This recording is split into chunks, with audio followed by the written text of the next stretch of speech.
Good afternoon. We'll be starting in just a few moments. We're allowing time for people to join. Thank you for joining us.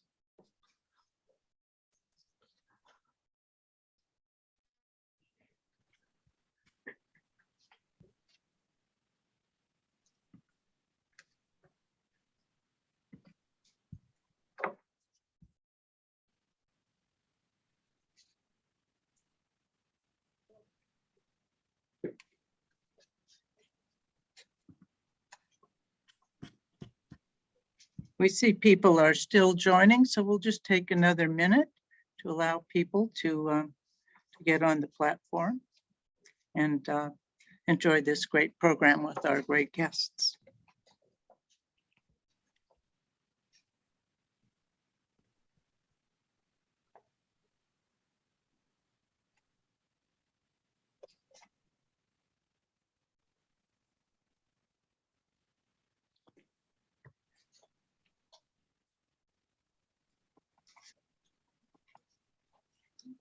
All right, well, maybe we should go ahead and begin. So my name is June Simmons, and I'm the CEO here at Partners in Care Foundation. And we are very, very proud to have an opportunity to bring this important program to all of you in partnership with AARP. So we are excited to bring forward this very important topic that is so universal. It impacts all of us. The whole issue of caregiving is so profound in our modern society, where families are sometimes far apart, all kinds of special dynamics, and where they are engaged in the loving and sometimes complex and demanding opportunity to care for loved ones who are experiencing illness, some kinds of challenges to their ability to operate independently of various kinds. So Partners in Care is very happy to host this because these are issues that we work on continuously. Our real focus is on how people succeed in continuing with community living. Our big focus is on the home, what happens at home, what happens in families, what happens with self-care. And so caregiving is central to the issues we see, and we have specialists within the community that bring tremendous knowledge and strength to the caregiving support and expertise that is needed.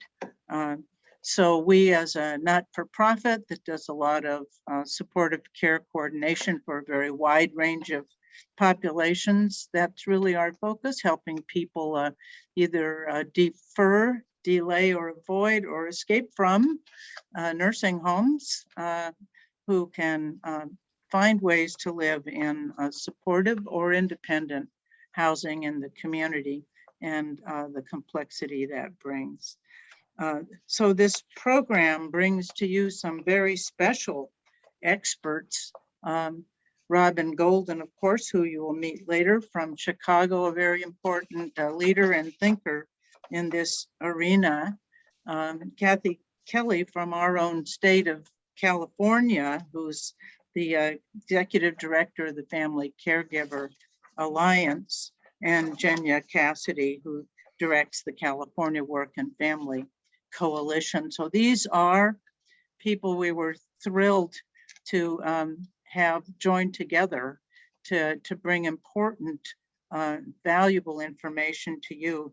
And this offering has been led in partnership with AARP by one of our board members, our very own board member at Partners in Care, Adriana Mendoza, has really helped to concept and inspire the participation of these respected national leaders. She is now the Associate Director of Advocacy and Community Engagement for AARP in California. So we're quite proud to have her on our board of directors, and to bring this kind of leadership to expanding our role in community education, both for professionals and for people who live with and face these kinds of challenges. So I want to welcome you, but I want to hand this off to Adriana to welcome you and to help lead off this presentation. Thank you, June. Thank you so much, and good afternoon, everyone. It really is a pleasure to be here with you all, and thank you for joining us again. It really is great to be collaborating with Partners in Care Foundation, an organization that is actually celebrating its 25th year this year. June didn't mention that, of serving our community. So together with ARP, June, that makes almost 100 years of service. So that's about that. That's powerful. So, we started talking about this idea of bringing family caregiver experts in this 3-part series about actually last year. So it does take a while to put events like this together. And it, thank you to the Partners in Care staff, Ellen, Helen. I think, and Karen, I think that, I have you all on speed dial by now. It's been, great working with you and finally kicking off with our first event here today with the conversation about mitigating the challenges of caregiving. And again, with a great line of speakers, and we'll hear from them today. But I do, before I introduce our first speaker, let me just share a little bit about ARP's work in the area of family caregiving. ARP is committed to helping family caregivers connect to resources, support, and relief in their communities and through federal programs. We have been supporting family caregivers by advocating for programs such as the paid family leave and paid sick leave, both in California and in other states. And you'll hear more details about those programs later today.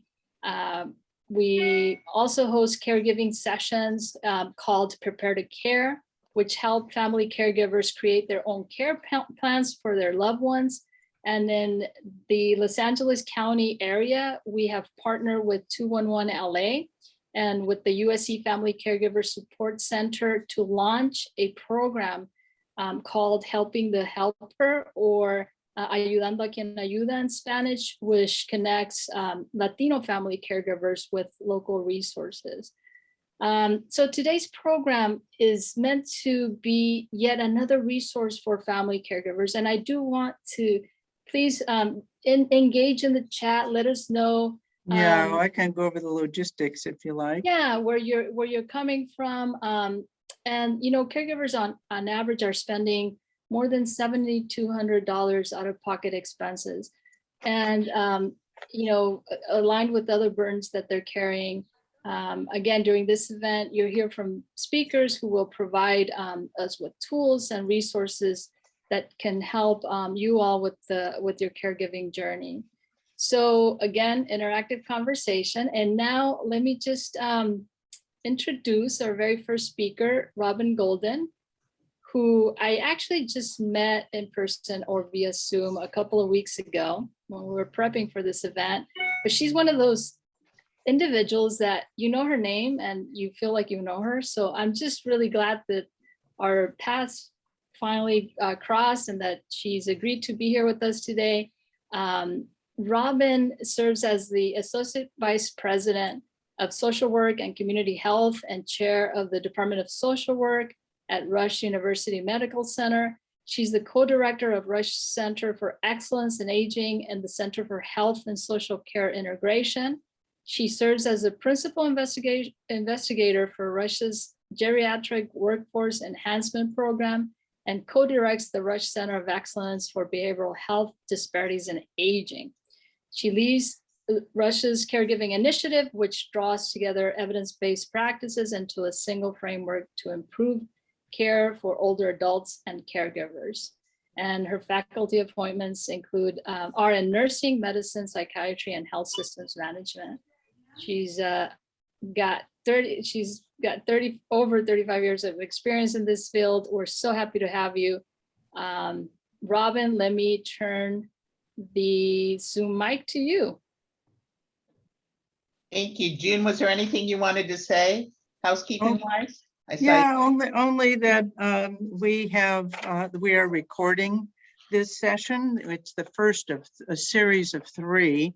So we hope that people will come to all of those, that that questions can be entered. And I see the chat is busy, so to be sure and answer, to place questions for the panelists in the chat box. And then I think we're just going to turn to you for your thank you. exciting But I saw you trying to presentation. say something.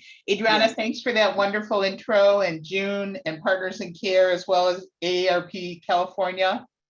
Thanks for allowing me to be the first speaker of your first part of the series. So thanks for that.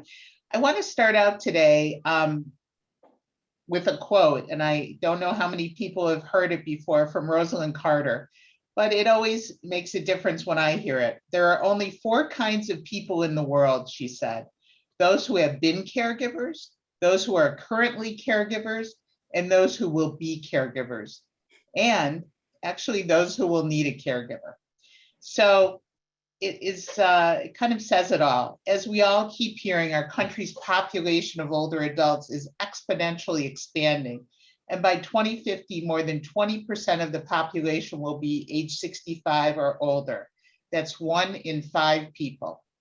I'm planning on being one of those 5 in 2 weeks from today. So it's kind of an amazing thing when you're in the field of aging and you always work toward that 65-year-old mark, and then you hit it. So I'll let you know how I am after next 2 weeks from now.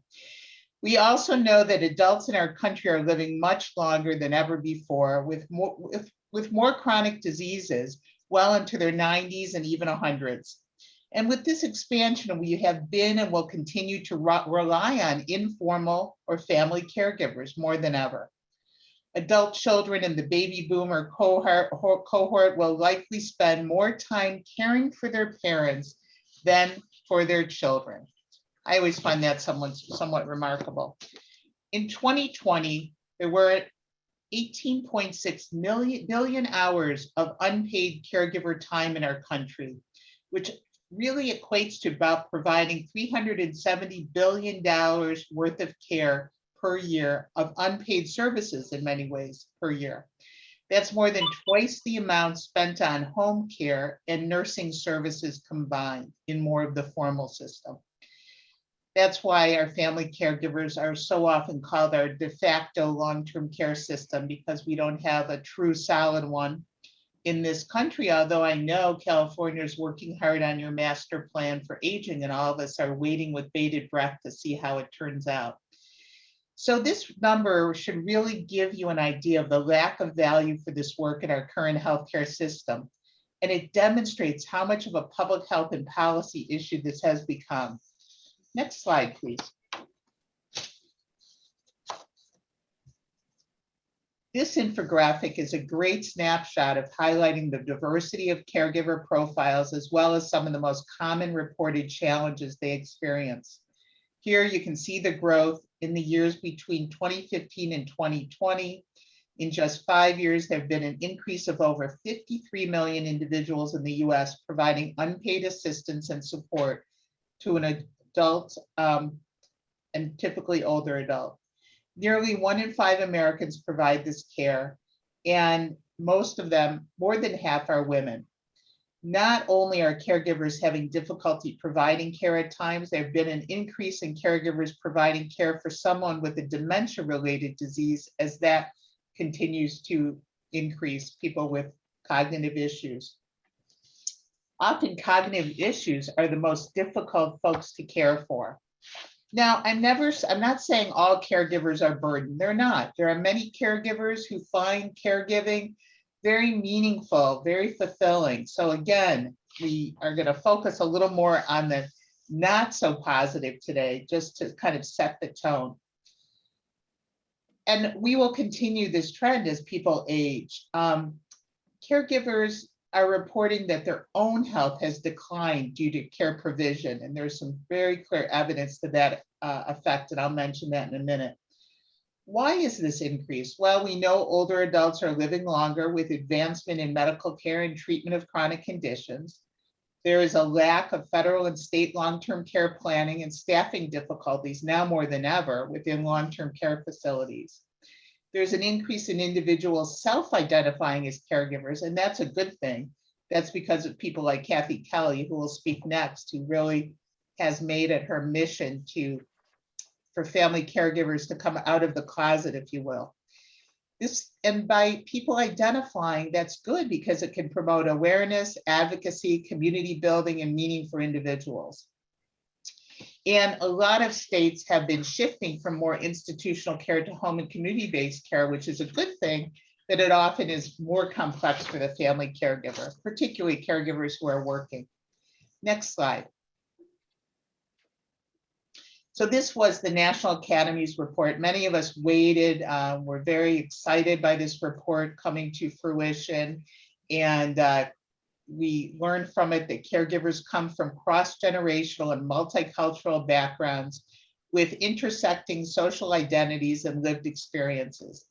Differences in age, race and ethnicity, language, gender identity, sexual orientation, disabilities, and neurodiversity. While a third of caregivers consist of baby boomers, more than half come from different age groups. So that's very important too. And we've seen a lot of the younger folks, more millennials caring more than ever. And in some of the examples of multicultural differences is that 3 out of 4 Black caregivers perform medical and nursing tasks and also help with personal care, compared with 6 out of 10 white caregivers. So quite a difference there across different cultures and races. Within all the intersection of caregiver identities, age and background, the reality is that most caregivers do not plan for this role, and it usually comes upon us unexpectedly. No one says, I want to be a family caregiver when I grow up. And yet the job is often thrust upon us, and we've left often fending for ourselves. It often involves learning a new set of skills and coping mechanisms. Within family caregiving, old conflicts and traumas may resurface between your parents, between siblings, and there's a new dynamic in the relationship, and that may re-trigger or even start more complicated sorts of things. I've worked with family caregivers who previously had a poor relationship with the care recipient. For example, their mother who they hadn't spoken to in years, and they've suddenly they're called upon to step up and take care of them now. Even if there wasn't a strained relationship, taking on the role of caregiver is never an easy one. So it's even greater complexity, stress, and anxiety when that happens. Let's go to our next slide. So how are caregivers impacted? And they are impacted by many things. There's a greater risk of physical and mental health decline, resulting in more medical illnesses, increased hospitalizations, anxiety, depression, cognitive impairment, economic insecurity. There was one study that talked about caregivers who have wounds, that caregivers who are compared to non-family caregivers, it takes longer for them to heal even. So it just talks about more of an immunocompromised kind of system, a variety of things. And the causes of all of this are managing multiple roles, adapting to these new roles, and performing a wide range of complex medical and nursing tasks at home, which can contribute to physical strain, sleep disturbances, changes in appetite, and loss in social connectedness. A caregiver told me a story just last week that she was sharing a bed with her husband. She was always worried that he would get up in the middle of the night and wander out the door, whatever it may be. So she literally tied a rope from his leg to her leg, so she knew if he moved or got up or whatever. Well, as a result, she was up all night because of course he was moving, not just to get up, but anytime he moved, she was awake and obviously had no sleep. So all of those kinds of things make a big difference. And I think we'll get more into economic insecurity in a little while, but that's a huge one too. When people opt out of the workforce to care. And often I've seen caregivers who leave their jobs to provide that care and then lose any connection with any other people because that job was their socialization, like it is for so many of us.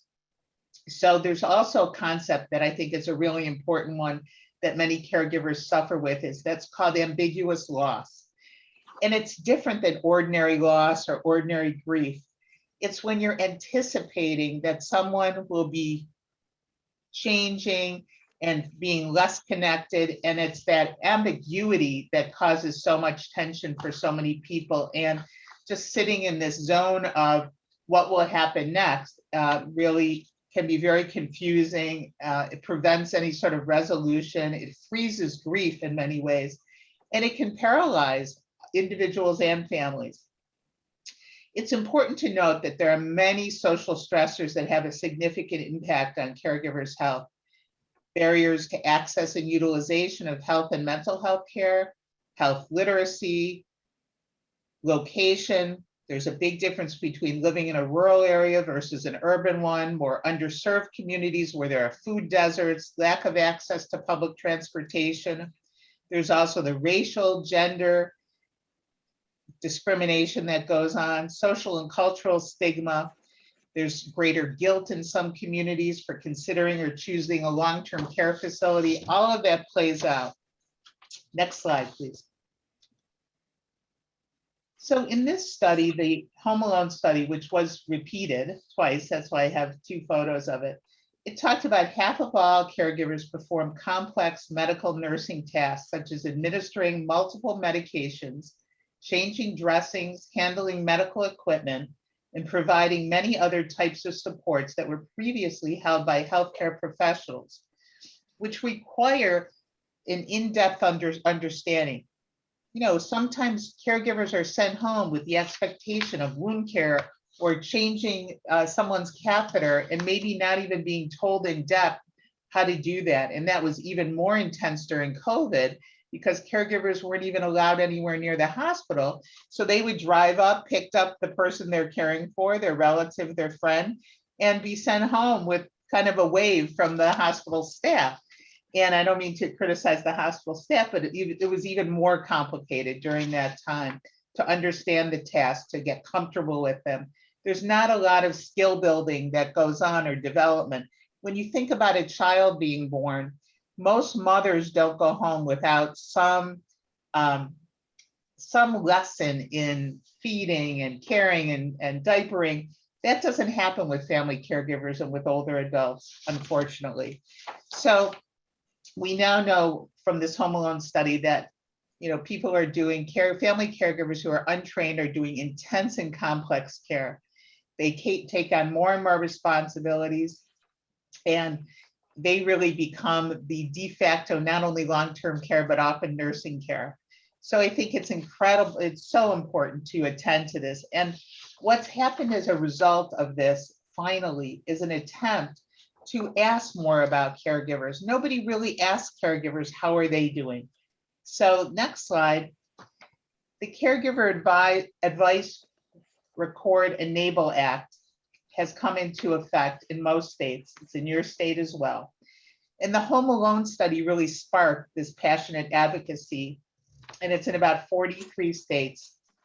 And it talks about that hospitals are required to ask all patients who are admitted if they want to name someone who helps with their care at home. This should include the caregiver's name in the electronic medical record, if the patient desires, and then hopefully someone offers the caregiver instructions on care tasks or now notifies the caregiver of the discharge date as soon as possible. It doesn't get to the depth that we're trying to do at Rush, which is to reach out to those caregivers to do an assessment to make sure they're ready, willing, and able to provide this care. But hopefully that kind of thinking will spread a bit more, and people will stop and think that people, you know, not everyone can automatically do this. And we really should figure out if people are ready and willing, and if they're ready and willing, to help them become more able through skill development and support. So I'm going to turn it over to our next speaker or whoever's going to introduce. Kathy. I have the honor of introducing our next speaker, but first of thanking you. Robin gives tremendous leadership in her own institution to, as you can hear, evolving services so they really work better for people. So people do have the supports they need, because it is a shock when someone you love somehow now needs care they didn't need before. It's transformative, as you can hear. And she gives national leadership to helping advance these kinds of issues. So we're so appreciative of your very helpful presentation, Robin. And then she's followed by the very deeply respected Kathleen Kelly, who is the executive director of the Family Caregiver Alliance. And we were speaking yesterday. I don't know, Kathy, if I am allowed to say how long you've been, we were both saying that we've been at this for some decades, let's put it that way. She has Multiple. expertise as well that is so profound. The Family Caregiver Alliance's National Center on Caregiving is located in San Francisco. The Family Caregiver Alliance is a national nonprofit, and it provides direct caregiver services, which, as you can hear, if you're out there on your own, this is so powerful. It's a nice phrase, but I know, having just referred a friend for these kinds of services, it makes all the difference for people. They're not alone. They have an expert. They're not reinventing the wheel, trying to find their way through a brand new situation. But at the same time, she leads a very important public policy development. How does our society respond to these issues and shape resources? She leads research and public awareness. Here we are. This is public awareness we're doing today about what happens to what we call unpaid family caregivers. Family caregivers of adults, especially with cognitive impairments and chronic health conditions. So she oversees that regional San Francisco Bay Area Caregiver Resource Center. We have a series of caregiver resource centers across our state, and she has a major one there that deals also with policy and with the National Center on Caregiving. She's also co-lead on the best practice caregiving database, so we can gather information from people's experience.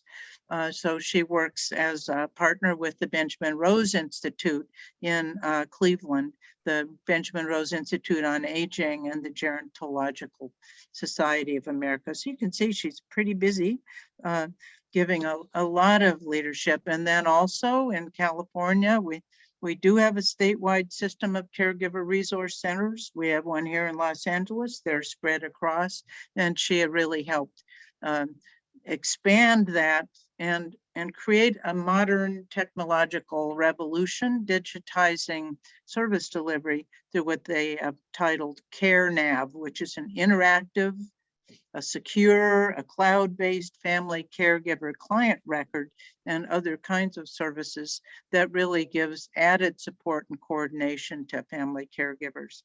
And also is the Caregiver Resource Center system liaison to the UC Davis evaluation team that does a lot of thought leadership in this area. With a 3-year, $30 million budget, we know they will bring a great deal of augmentation to California Caregiver Resource Center system under our state government. She's on a variety of state and national advisories.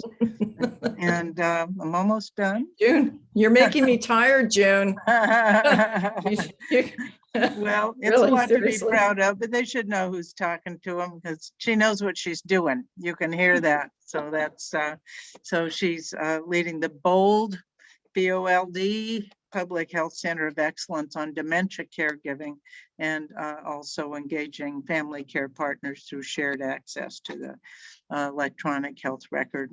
Works with AARP on its long-term services and supports care scorecard, and on the research subcommittee for the California Master Plan for Aging, very important. So she is like Robin, these are very awesome people, and we're very fortunate that Adriana inspired them to invest their time to help us learn and master these very important issues. So now, after not the shortest intro you ever had, Kathy, I'm proud to introduce you and have you share your wisdom and knowledge. Okay. Thank you, June. Am I going to advance the slides, or do you want to advance the slides for me? My slide deck. Victoria? Where are we putting that up? We have there been. It is. There we are. We have been, and I can also say this for Robin too, for so long that either you feel like you've heard a lot of the same information, or sometimes I feel like the Forrest Gump of the field, because we've been at a lot of these different events. I'm going to talk a little bit about, thank you for that kind introduction and the opportunity to speak today. I'm going to talk a little bit about what research tells us about the challenges of caregiving, just in a general way, because the data that we're talking about, that Robin started to discuss, is the data that we use in both practice but also in policy decisions, and hopefully will guide in the future the kinds of additional research into caregiver interventions that we need. So to the first slide. So when I was thinking about, what research has been telling us, there's about 40 years of research into dementia care. There wasn't too much before 1980, a few studies in reference to mostly rehabilitation. But there's been much study in the causes of Alzheimer's and related dementia, the screening, diagnosis, treatment for persons with dementia. What are the sites of care? How do we modify the sites of care to accommodate dementia, and so on? Brain health, direct care interventions, and so on. And this is particularly true, I would say, of the last 15 years. There's just been a virtual explosion of awareness around dementia, and definitely around funding through NIH, which is, the premier funder for both the science research. But surprisingly, a statistic we heard yesterday, 4% of the expenditures of NIH looking at new interventions is really on care interventions. So not as a little bit lighter on care interventions, but a lot around other kinds of treatment and causalities. There's also been quite a bit of work that's been done around the identification, the assessment, the interventions and services for unpaid family caregivers. And I would say that we haven't mined this territory entirely, because I'm going to talk about a few things and amplify some points that Robin made earlier, particularly around the concept of dementia and serious illness and complex care. And there's been lots of community response, particularly in the past decade, with dementia-friendly communities, dementia-friendly health systems, emergency departments, palliative care. A lot of common or specialty practices, are now looking at the issue that when they have a patient that has a cognitive impairment like dementia, it really does alter the way in which you might think about and practice medicine in terms of interactions between other kinds of health conditions and so on. So we have quite a bit of interventions for caregivers. June alluded to the best practice caregiving. There's over 50 best practice caregiving interventions, meaning that they've been tested, they've been published, and they've at least been implemented in 1 to 2 different locations other than the research site. There's also a lot of promising or evidence-informed interventions. You can go to our site, and if you look at the Innovations in Dementia Caregiving Awards, there's 14 years of award winners, probably, somewhere around, well, there's a lot of award winners in the areas of creative arts and underserved communities and policy.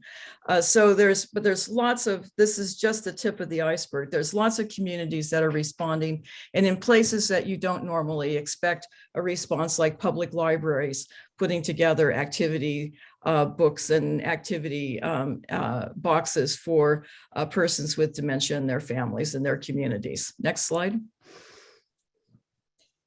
There's been a number of what I would call landmark studies that are really guiding this practice. A number of us have been involved in these studies themselves.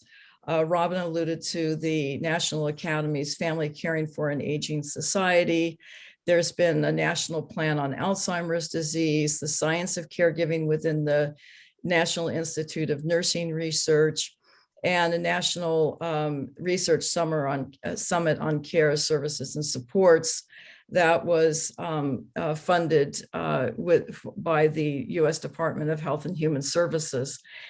All of these have resulted, these efforts have resulted in panels and advisories and input from families and professionals and communities across the country, depending upon, what they're studying. But this particular analysis came from our partners from the Family Caregiver Institute at UC Davis, really looking, what are the things that thread all these issues together? And one of the things that threads it together are the gaps that have been identified in terms of what has been missing. What's been missing in the research and what's been missing in the development. And the gaps really are around, and you'll see they all have similarities. Some of them are completely identical, but around the fact that we don't have as much research into how do we work with diverse populations across the country. The research now, has been found to be wanting in terms of its sample and, where it's been perhaps replicated. So diversity is the most common thread. Everyone recognizes it as a deficit. Also, the heterogeneity, there's, as Robin alluded to, families are very complex. There's, I would call them generational differences. Different millennials are different from baby boomers, is different from the silent generation, and so on. And the way that they not so much approach care, but the way in which they access care may be quite different, and the expectations might be quite different.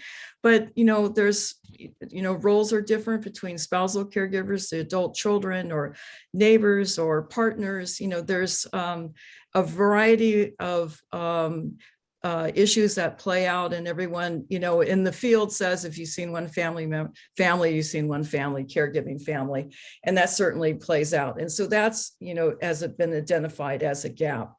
The trajectory is one that is of particular interest to us right now, because we're seeing a lot of serious illness and complex care. I'll get to that in just a moment.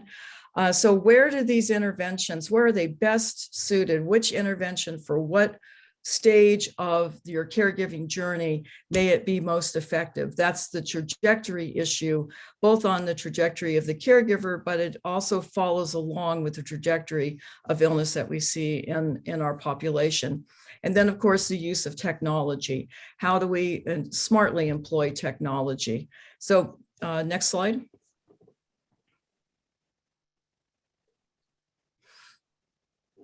So I'm going to just briefly talk about what we've been seeing in California. In the last fiscal year, which is fiscal year 2021, was our first full year of service operations in this 3-year arc of the augmentation, which has since been memorialized.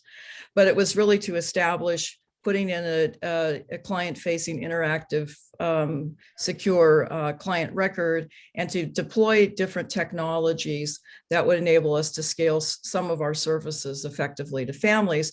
And this was pre-COVID, so it really came in handy when we had all of these things in place when COVID struck, and we were able to continue most of our services as a result.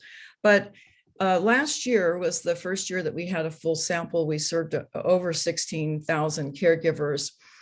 6,000 of them were new, but 10,000 were returning. That's a really important point. People come back to us as their needs change over time, and that it gets, speaks to the issue of trajectory and how we create these longitudinal databases to see, how we can more effectively deploy these interventions. We did about 4,300 assessments. We have 33,000 records in the CareNav database. You can see all the different hours in units of service that were provided. Suffice to say, we were really, really busy. Really busy with the kinds of things that we're seeing in COVID, calling families, reaching out because there's a high loneliness factor. And I'll talk about that in just a minute. Can we move forward? So the age of the caregivers, quite right, 60% are under the age of 60. When you talk about this, you have to link it back and say, not all caregivers generationally think the same way. You have to plan to do services that are more acceptable in terms of expectations to different generational norms. So you can see that most of the caregivers were under 60. The gender number is very interesting for us. It's 75% female. I'm going to say that this is interesting because it's the way it's been for decades. It has never wavered. That's why that number is interesting. We have a very diverse population of caregivers. 48% are non-white. We can move forward, which also reflects our population in California. We have less that work full time. This number is a little troubling because about, I would say 10 to 11% lower than we've had in the past. So it's about 37, 38% are in the workforce. That's down from 48% of our norm. There's about 18%, are earning below poverty level. Most are married. Almost 20% are caring to multiple care recipients, something that we don't talk about because most of our research is dyadic research rather than looking at caregiving within family systems. About 13% live in rural areas, which is relatively the same percentage as the overall population in the state. And 5% have Veterans Administration benefits, which is quite meaningful because they have a very robust caregiver support program, among many other kinds of benefits in the VA. We have about 5% overall veterans in the state. Most states, it's around 10%. Next slide. The primary diagnosis that we're dealing with is Alzheimer's and related dementias. We have Parkinson's, stroke, brain cancer, brain injury, but over 90% have memory loss. So we do have individuals that really don't have a diagnosis, aren't told a diagnosis if they have it. I mean, we have to factor in, because we're collecting information from the community, we have to make sure that we're including everybody in the community. If they don't have a diagnosis and they have memory loss, we do talk about screening and how they can get a diagnosis, but at the time that they contact us, they may not. So the medical tasks, I'd like to thank you, Robin, for bringing this up. We're part of the Home Alone Alliance, and on the second study, I was one of the co-PIs on that. And what's interesting about this is that when I went through the process of the study process and looking at the results, it was really right then and there that I decided that when we redid our caregiver assessment, that we needed to ask families what they were doing in terms of medical tasks. This is not a very common request on caregiver assessments. Organizing medication, administering medication, those are ubiquitous. That's typically asked. But all of these other kinds of tasks are usually not present in a caregiver assessment. Operating meters, monitors, durable medical equipment, managing pain. That's a really huge driver for caregivers to bring their family member into an ER. Special diet preparations, skin and wound care, and so on. These are all kind of critical tasks that we don't ask about. And one of the understudied areas in our field is, how does the direct care demands, and particularly around serious and complex care, how does that interact with the caregiver's well-being and overall health and financial needs? Most of the time, especially in dementia, the drivers have been, how does the behavior of the individual drive these factors? But we're seeing folks that are a little bit further down the road in moderate to severe dementia, where behavior is present, but it's not the most important driver to our services necessarily. It's this combination of care demands, particularly around nursing tasks and complex care. Next slide. The hours a week are pretty significant. 73% of our caregivers are actually working 40 hours and more per week. And we think about 40 hours as being the work week, but really it's 24/7 with most of the caregivers as the primary provider. Again, we have spouses are about 35%. So adult children are really our primary users of our services, and the duration of caregiving is actually quite long. At this point, when we assess them for the types of services that we have, right now it's 2 years and more, and 30% are over 5 years. So you can see there's been a long journey, before they come in for services. The level of care in terms of ADLs and IDLs, 5 or more ADLs and IDLs, I mean, it's off the charts. It's almost 2/3 of families are really assisting with and performing most of the ADLs and IDLs on behalf of the person with dementia or the care recipient needing attention. So they're quite involved in direct care. Next slide.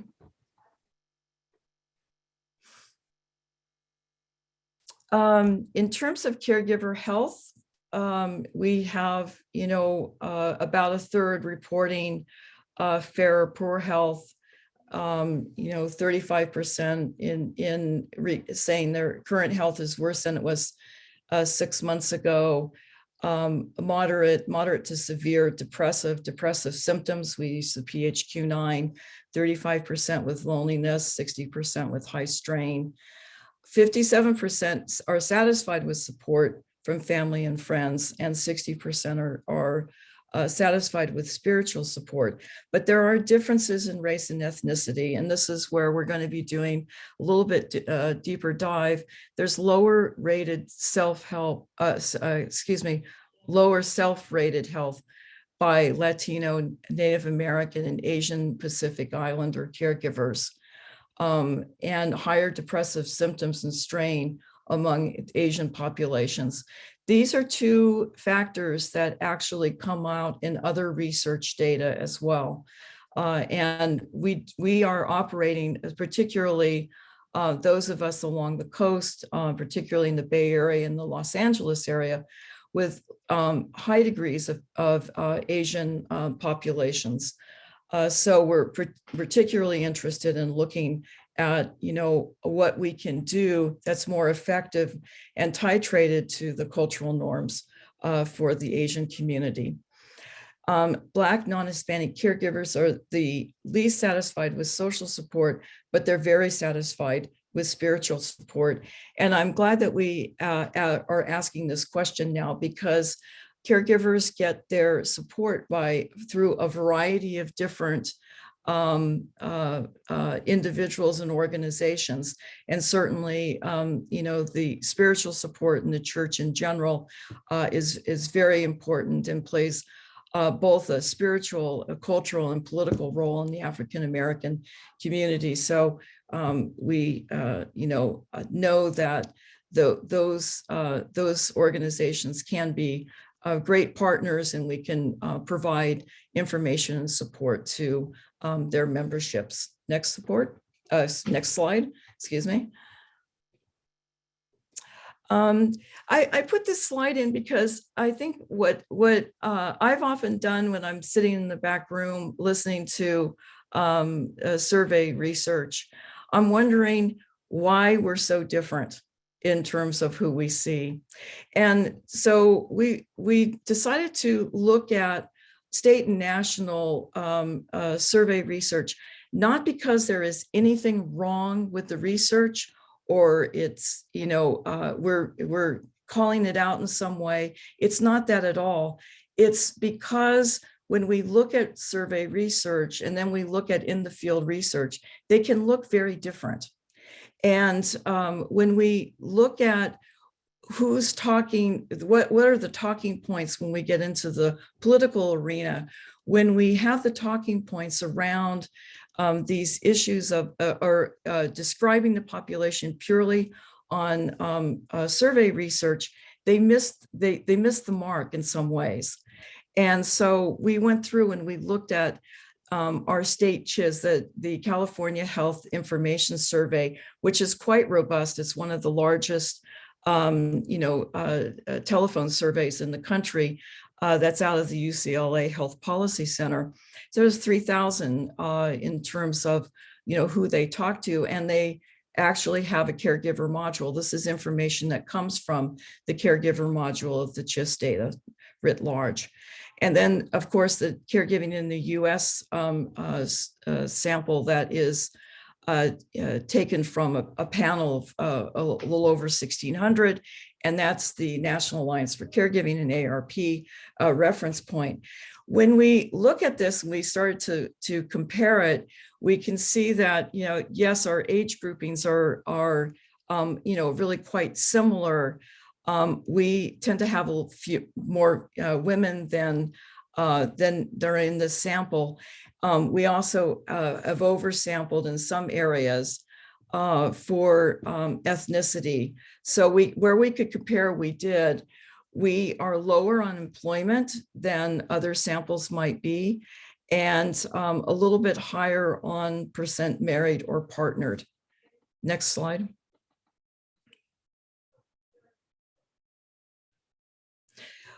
Where the differences really come out is in terms of hours a week of caregiving. As I said, there's about 73 hours, over 40 hours, 73% are over 40 hours, but you can see it's lower on the other two surveys.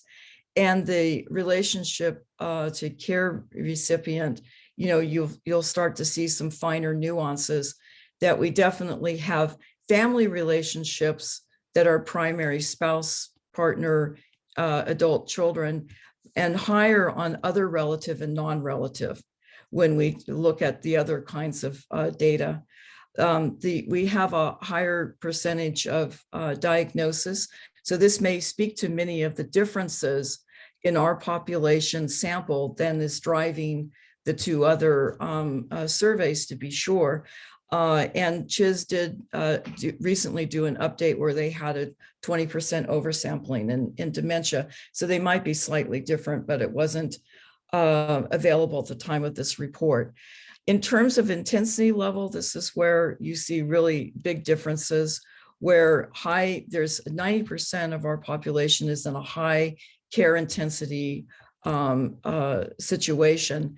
And with medical tasks, it's also very high with 78% performing one or more medical tasks. So there's these nuanced differences, but this is important because we need to have both pieces of information. We need to bring these these studies together, these surveys together, along with the field experience and special populations experience, because that's the way that we have to plan for caregivers. We can't think that caregivers are not providing high levels of intense care, because they are. Just depends on the population and depends on where you sample in the trajectory. So these are nuanced differences, but they're very important both for practice, and they're extremely important when we talk about policy, because when policy recommendations come down, it's my own personal opinion, they usually say caregivers need training. Well, caregivers need a lot more than training. They need to have the emotional support and also the experience of well-trained staff to help them navigate, particularly in the trajectory area that we're in, which is in serious and complex care. Next slide. Health is relatively in the very good. Health has, been, it's relatively the same, a little bit higher on some of our caregivers on the lower range. We know that caregiving has had a big effect on health. We unfortunately couldn't sample with loneliness, but we have 35% are lonely. Next slide. So you can see that there's still nuances coming out of this data. So what does it tell us about, in a nutshell, about these challenges? One is that family caregivers are providing multiple, what we call multiple services. They're doing care management, they are doing life management, financial planning, they're doing direct care provision, they're running the primary social contact or socialization contact for their family member in the home. They're doing they wear multiple hats that singular professions wear, but they wear all of them at the same time. So they're not only doing multiple services or tasks, they're also riding across multiple systems of care, not just the healthcare, but they're also dealing with insurance, and they're dealing with financial planning and home care options and so on. So they're riding across a bunch of multiple systems. They're also providing these services over the long term. By the time someone is caring 5, 6, 7 years, they're tired. We heard that from our former assemblywoman, whose name is just escaping me. She said, I'm tired. I've been caring for my aunt and for my husband, and I'm basically tired. So we're getting folks at a little bit, the family caregiver, a little bit more fragile state in our experience. They're managing very complex care and serious illness, as Robin alluded to, towards at the end of the care trajectory for the individual. So what elements in research really need to change to meet these challenges? Well, research needs to be pragmatic overall, needs to be done and designed in conjunction with communities and individuals that are expected to provide that kind of care or be participants in that type of intervention. It needs to be agile and tested and changed on the ground as we move forward, grounded in real life, in real world experience. There's many interventions that we've looked at, and we've decided we can't scale them for a number of reasons. Too many sessions, too many meetings in the home, can't scale these particular interventions in the real world because we can't recruit caregivers for that level of intensity. So there's a need to increase the research into diverse populations, to be sure, and define where in the illness trajectory a particular intervention is most appropriate. You would not use early stage planning on a latter stage care situation. It's just not appropriate. The universe has changed for the caregiver. And then we also are looking at some very promising technologies. There's a high rate of interest in technologies and where they're applied along the trajectory. That's the other piece of the puzzle in this one. And then, of course, we need to increase service access for families. The other issue that we need to address in research is we really need to look at systems of care to be evaluated for both efficacy and efficiencies for both the patient with dementia and for family caregivers. We have spent most of our research time and dollars at looking at individualized interventions and not enough around systems of care that are really actually providing and responding and using some of these interventions in practice. So we really need to look at systems evaluation as well as individual evaluation. I think that's it for me. So you can go to the next slide. Yes, so if you have more questions, there's my contact information. Thank you.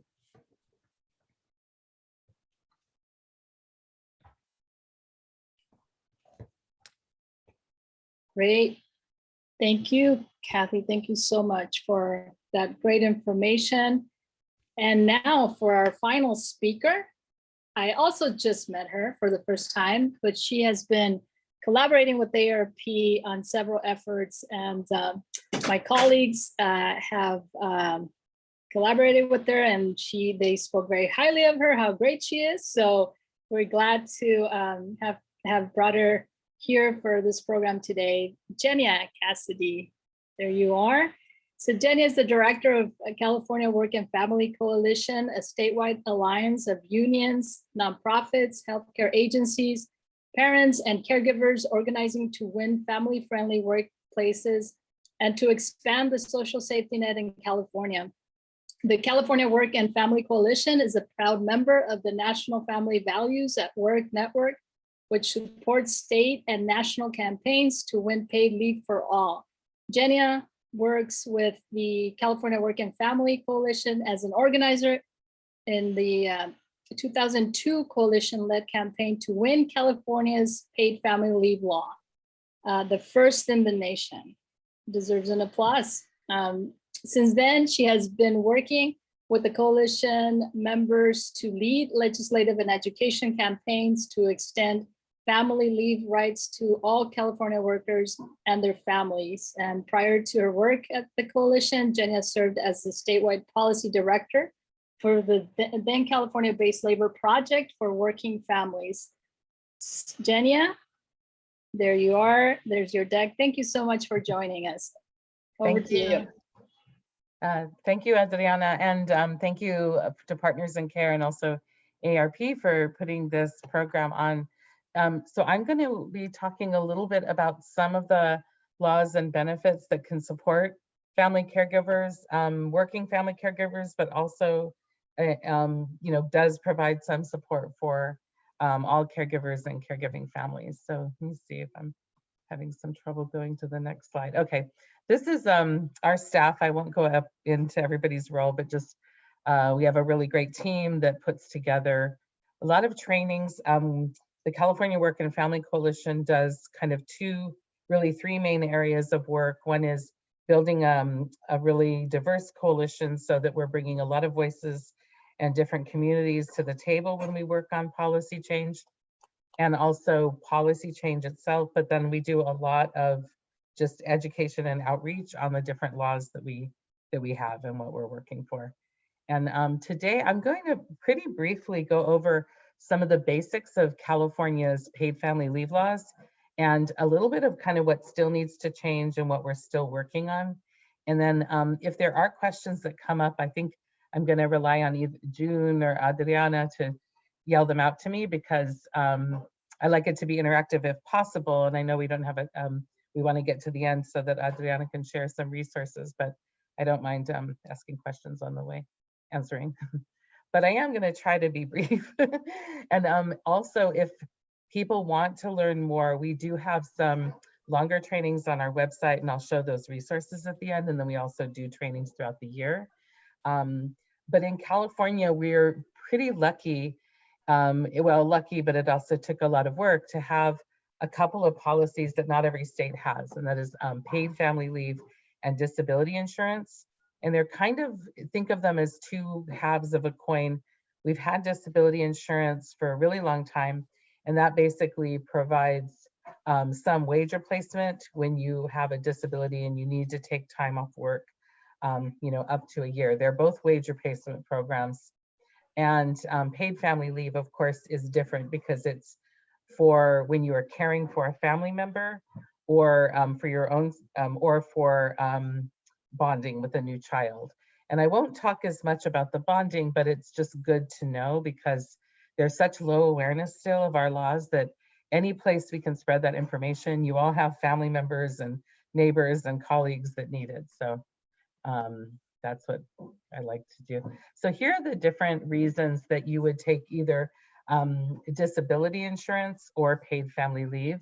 So for disability insurance, it's for your own serious illness. So it's not like if you have the flu or a cold, or even necessarily COVID, although there are cases where that would apply, but for a serious health condition or for your own pregnancy related condition. But it's also for paid family leave, which you would use to bond with a new child, also to care for, again, a seriously ill family member. And a little bit lesser known, but there's also paid family leave can be taken for reasons, military reasons, like if somebody, a family member is being deployed and you need to take time to make arrangements, which we often do have to do.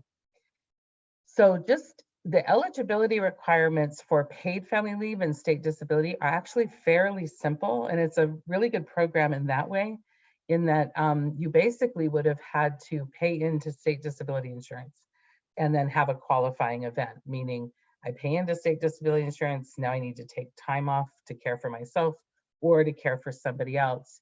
And you really only have to have earned $300 from which you have paid into SDI. So it's a fairly low bar, especially compared to a lot of similar programs around the country. And probably a lot of you are fairly aware of state disability insurance, but for people that, a lot of people ask, well, how do I even know I'm contributing to it? And this is just a picture of what your paycheck might look like if you pay into it. The vast majority of Californians who are working do pay into it. There's an exception of public employees, or if you're self-employed, you could pay into it, but you would have to purposely opt in, for example. So do let me know if there's questions that come up, because I'm going to go a little bit, try not to talk too fast, but go a little bit fast. So qualifying reasons, obviously it's for bonding, newborn, adopted child, or foster child within a year of birth. For caregivers, it's a little bit different in that you're caring for a seriously ill family member, of course. And right now, the family members you would be able to take time to care for would be a child, spouse, domestic partner, parent, grandparent, grandchild, parent-in-law, or sibling. And domestic partner, in this case, in the law, means registered domestic partner of the same sex. So for whatever reason, the way the law was written, if you were opposite sex registered domestic partners, it for some reason does not apply. This is something that it could be in the works to change though, but that's as of today. So I can, let me know if there's any questions. So paid family leave and state disability insurance are really important and a lot more accessible than people think sometimes, because they provide a partial wage replacement for workers. It's for the vast majority, it's 60% of your normal weekly wages. And then each year there's a cap. This year it's $1,540. And that goes up year by year. Right now you can take paid family leave for up to 8 weeks. For state disability, it's 52. And you can take it all at once or in parts. And you apply through the EDD website, usually within 41 days. But if you had a reason, sometimes things are just too hectic when you're not even thinking of applying, or frankly, you don't know you have the right, then in that case, you can sometimes appeal to get a longer lead time. And the intermittent leave is important for caregivers, especially who often are not taking it in 8 weeks at a time. Oh, was there a question? You can continue. We'll take him at the end, Jenya. But Okay. I'm channeling all our ARP members every time that we have we talk about paid leave. They always ask what is the definition of seriously ill? But you could Oh, do that's coming up. Okay, it might even be next, but I don't think it's next. Okay. I keep having to move the little thing. So paid family leave and state disability application. You can apply online or by mail. EDD kind of is encouraging people to go online, but for a lot of people, it's still more comfortable to do it by mail. And especially for Spanish speakers, sometimes there is a Spanish version that is by mail, and that has been easier to access for whatever reason. But of course, when you apply, you do provide proof of relationship, you provide certification. I think one of the key things to understand is, well, I don't know if there's any questions about the application process, but certification is important. You can also care for a family member in another state or country. Sometimes that can be a little more complicated because then you need to get some kind of certification that this person is seriously ill. And you don't have to disclose exactly what the illness is to your employer, but I will talk about what the definition of seriously ill is in a minute. So one of the questions is minimal hours. You have to work a certain amount of hours to take paid leave, and no, you basically have to pay into the benefit, and then you would be eligible to take that time. The thing that you would be more likely to need a certain amount of hours for is your laws that protect your job. So just as a reminder, citizenship and immigration do not affect eligibility, and paid leave and state disability are wage replacement only. They don't provide extra time. So I know we don't have a ton of time, so I might speed through this a little bit, but just the basic is that you have this pay, but then you have separate laws that protect your job. And that's very important to people, because if people need their job, they don't, and a lot of people do leave their job, or they're told they can't return to work. And this is very important for caregivers, especially where awareness is very low, that they have the right to take a little bit of time off, to take somebody to chemotherapy, to take somebody to the doctor, to just be home with them certain days, and that they shouldn't lose their job for that if they qualify for job protection. And those are separate laws. In California, we have the California Family Rights Act, and then pregnancy disability leave for pregnant workers is a similar job protection law. So I know I'm gonna go a little bit quick. So this is very important though, just to understand that if you work for an employer of 5 or more, you should not, and you are covered under the California Family Rights Act if you have been there for a year or 1,240 hours or more. So, this is for any of the reasons that you would take leave. You should not be demoted or lose your job. So this is the question, Adriana, that you were asking. What's considered a serious health condition under paid family leave and the California Family Rights Act? So there's a few different things. One is requiring an overnight stay in a hospital kind of immediately locks in that serious health condition, or a medical care facility. Doesn't have to be a certain kind of hospital. Anything that incapacitates you or a family member, and you can't attend work or school for more than 3 days, in requiring ongoing treatment, like something like regular doctor's appointments. Chemotherapy is a good example because sometimes people can work, but they're going to have these regular appointments, and that's a condition that is obviously covered. Anything that is a chronic condition like asthma, migraines, but also anything that is a terminal condition is immediately considered a serious health condition, which seems very obvious, but sometimes you've been diagnosed with a terminal condition and maybe could, theoretically still work, but it just qualifies in case you're taking the time off. Does that answer that? question for now? Okay, I'm glad I can see you. Okay, so I went over this a minute ago. 1 year on the job, 250. I said 240 hours in the prior year. And then you work for an employer of 5 or more. And that's a fairly new thing that we passed with a lot of help from a lot of people in the last year, that we made it more people covered by job protection. So you would get 12 weeks a year. This is job protected leave, 8 of which are paid by paid family leave. You should be restored to the same or equivalent job, and no retaliation. And then really importantly, if you have health benefits, those would continue during that time.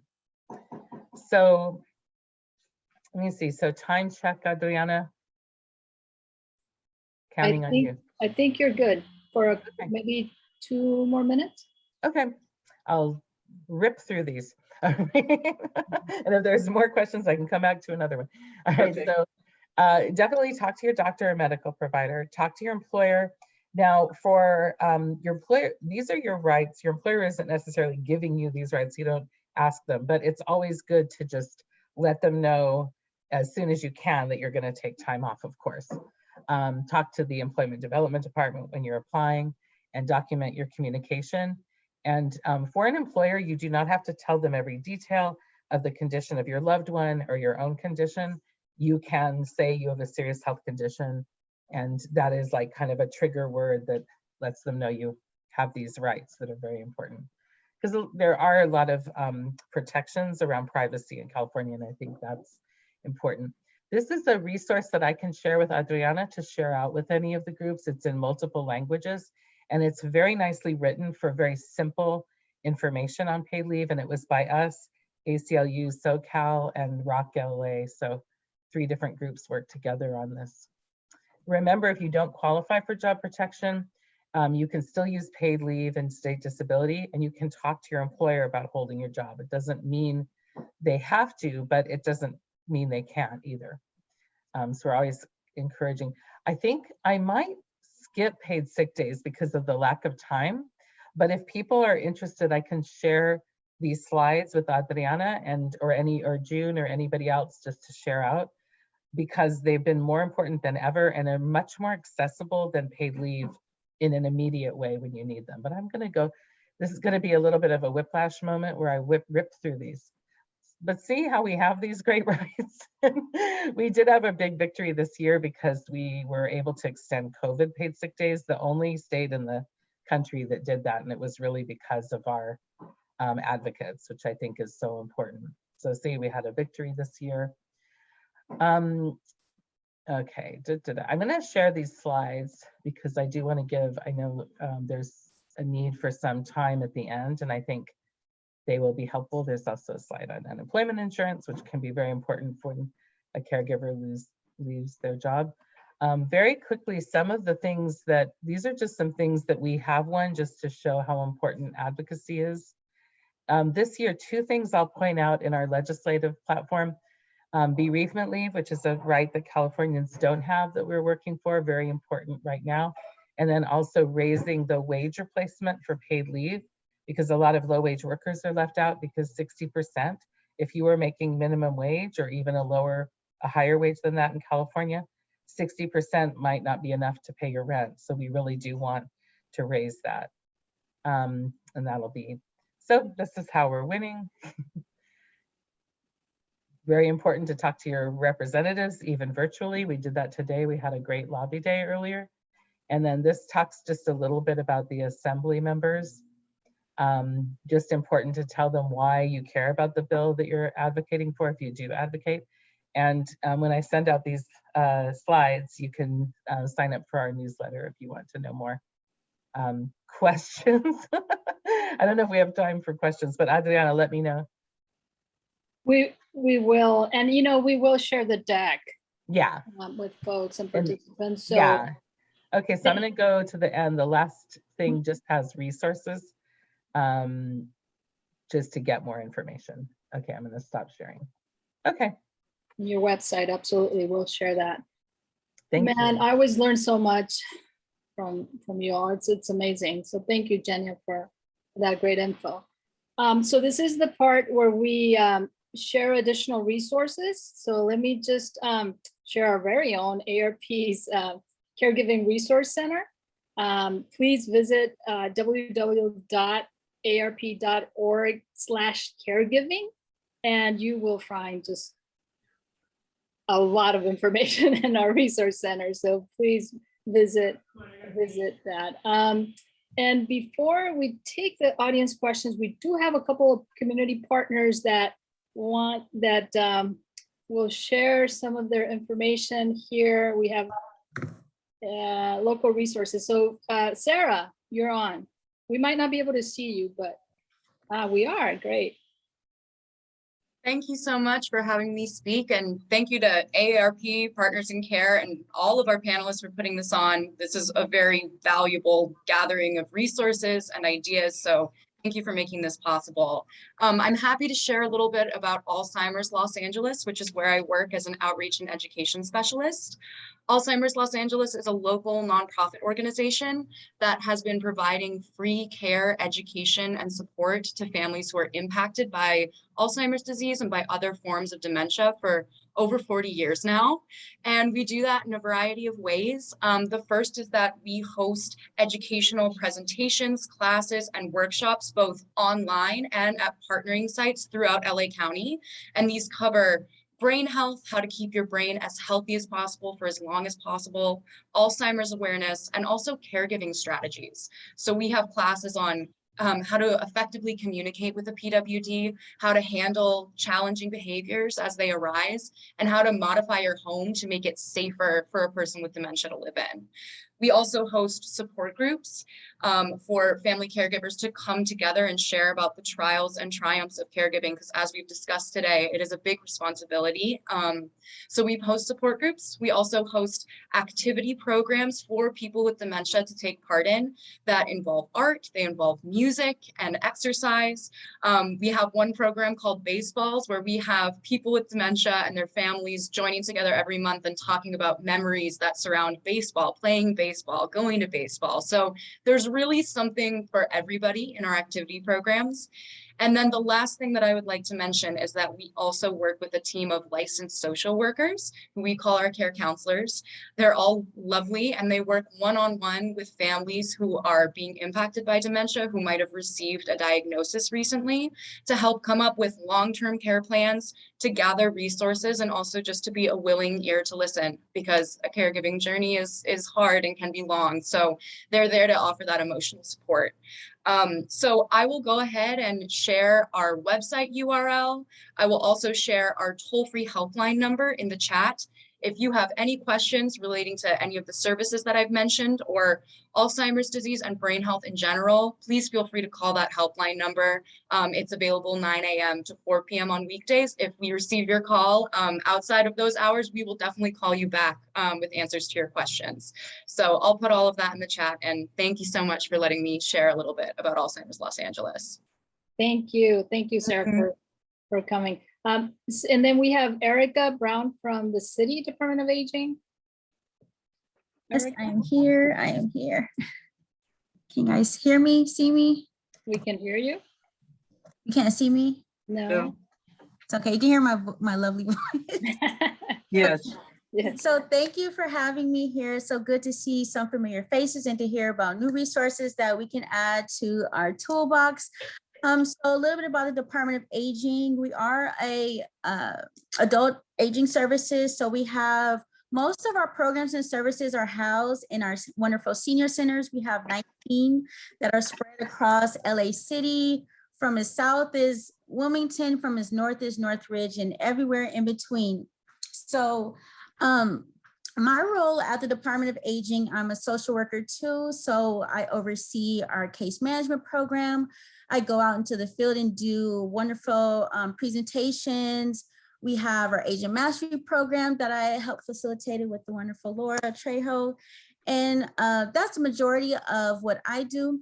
Now, also at our department in-house, we have our Title V and OWEP program, which provide on-the-job training for those that are 55 and older and their skills are no longer maybe beneficial, useful in the job force.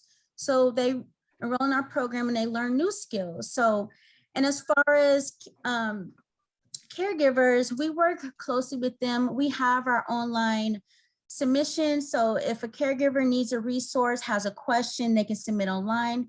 They can always call us directly through our reception desk, or they can email us directly. And since we're referral based, we partner with a lot of the different agencies that are here. We have Alzheimer's LA, Special Services Group, Wise and Healthy Aging, who can help deliver services to our caregivers when they need services that are outside of what we can do in-house. Now, and like I mentioned before, one of my roles is I go out and do presentations, and part of that is talking to those that work with caregivers. So I just recently did one with the library, who are starting a group, and I love to give tools to their toolbox, right? When they help a caregiver, when we help a caregiver, we learn as we help them based on what their needs and requests are, but also I like to provide tools just to kind of get a person started. And one of the main topics that I talk about is legal issues. So advanced planning, and also just preparation in general, because, you know, you never know what can happen, and a person can have a major fall and they instantly become a caregiver for their mom, or who was always independent. And now it's like, what do I do? And just listening, it's like, there is really, what training do a person have when they instantly have to become a family caregiver, right? So some of the main tools that I give out, one of them that I give out at all of our presentations, whether it's stroke prevention, fall prevention, advanced planning, is a file of life. So that's a magnet that that you have your emergency information. You can put your medication list on there. If you ever have to reach out to a paramedic, they come to the house, they're always going to need, what are your medications? What happened? And all of that emergency information that you may not have handy. So if you have that magnet, it's around your refrigerator. There's even a little piece that you can put right in your purse or wallet that you can take with you that has that emergency information.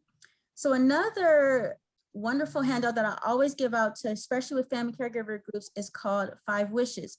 It's an advanced directive, a version of it, but I love it because not only it comes in 29 or 28 different languages, but it also encompasses that personal, spiritual, emotional aspect of not only deciding, do you want life support treatment, who's going to make those important decisions if you ever become brain dead in a coma. You know, those kind of conversations are not the easiest to talk about, but if we can erase that stigma and not think about death and dying, but it's also about preparation, it makes it so much easier to talk about. So the 5 Wishes is something that I love to go over and talk about. Another one is called Thinking Ahead. So that's just talks about what choices do you want to make over time, especially when we have our older adults. We don't want to wait till it's too late. Anything beyond the age of 18, once you become an adult, can be too late, right? So getting these forms in place, having these discussions is so very important. What if you have a fall? Who's going to help with emergency funds? What insurance do you have? All of those things that we only tend to think about when they're needed, and at that time, it may be too late. Another form that Erica, sorry. I'm so sorry. We have to wrap up. That's the only. Sorry, I mean, sorry. No. This is the part of the program where I wish we had like an hour, less than right hour, because I know that Donna shared. But thank you so much. That's great from the City Department of Aging. Thank you. We know the great work you all are doing, and we'll provide those resources and links and all that good stuff. Donna, I know you shared some really some resources here. Do you want a few seconds? Yeah, I'll take a few seconds. I pretty much I can say ditto to for the last 40 years as part of the LA Caregiver Resource Center, which covers city and county. We providing support groups, education programs, evidence-based interventions for caregivers in multiple languages. One of the things that I would say that has been very needed in LA that we've added is powerful tools for caregivers is in Spanish, and we have a regular ongoing program. Plus we have some other really good programs coming through, and one that I'd like to highlight right now besides our ongoing case management for family caregivers is what we call the Competence Program. And that's a program that will help Latino caregivers with trying to find resources so that they can lower out-of-pocket costs. It's an online program, and it will also be presented in person for 6 weeks. It's a fun program. It's easy to get to. And one of the things that will be really helpful is, on average, Latino caregivers spend about $10,000 out of pocket. And we want to help reduce that out-of-pocket cost for Latino caregivers. So that is here exclusively in LA with the LA Caregiver Resource Center. I put our link there for finding, and you can just go by zip code so you can find us in LA County, no matter where you are. And everything starts with that personalized phone call. I think most caregivers, they're not wandering out to senior centers or any place like that because they're caring and they can't leave the person that they're caring for. So thank you for giving me the opportunity to come in today, and I hope I did it in 2 minutes. Thank you. You did a beautiful job, and we want to say that's the purpose of today, is to help us all be clear about the impact on the lives of all those around us with these the opportunity to care for those we love, and the important aspects of that are so profound. So here we have a number of resources. We also note that the new transformation of Medi-Cal brings for people eligible for Medi-Cal a respite benefit.